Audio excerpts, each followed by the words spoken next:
اعوذ باللہ من الشیطان الرجیم بسم اللہ الرحمن الرحیم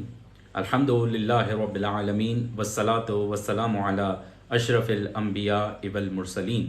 اما بعد فقد قال امیر المومنین علی بن ابی طالب علیہ السلام ما یا رسول اللہ ما افضل الاعمال فی هذا الشہر فقال رسول اللہ صلی اللہ علیہ وآلہ وسلم یا ابا الحسن افضل الاعمال فی هذا الشہر الورع عن محارم اللہ۔ عزیزان گرامی قدر، پیغمبر صلی اللہ علیہ وآلہ وسلم کی باتیں لے کر آپ کی خدمت میں حاضر ہوئے ہیں، اور آج جس حدیث پر گفتگو کر رہے ہیں وہ حدیث یہ ہے کہ اس مہینے کے بہترین اعمال میں سے کیا ہے کہ جب مولا کائنات امیر المومنین حضرت علی علیہ السلام نے آپ صلی اللہ علیہ وآلہ وسلم سے دریافت کیا کہ اے اللہ کے رسول، اس مہینے کے یعنی ماہ مبارک رمضان کے بہترین اعمال میں سے کیا ہے، تو آپ صلی اللہ علیہ وآلہ وسلم نے فرمایا اے ابا الحسن، اس مہینے کے بہترین اعمال میں سے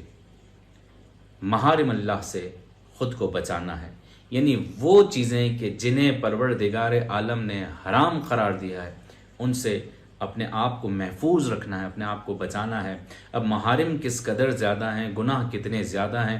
اگر اس مہینے میں انسان اپنے آپ کو ان چیزوں سے کہ جنہیں خدا نے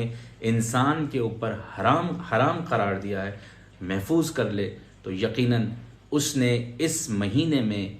بہترین اعمال میں سے عمل انجام دیا۔ عزیزان گرامی قدر، محارم سے بچنا در حقیقت اپنے آپ کے ساتھ، اپنے نفس کے ساتھ جنگ کرنا ہے، اور جو جنگ میں فاتح ہو جائے وہی جوان ہوتا ہے، اور شیر خدا کے ماننے والے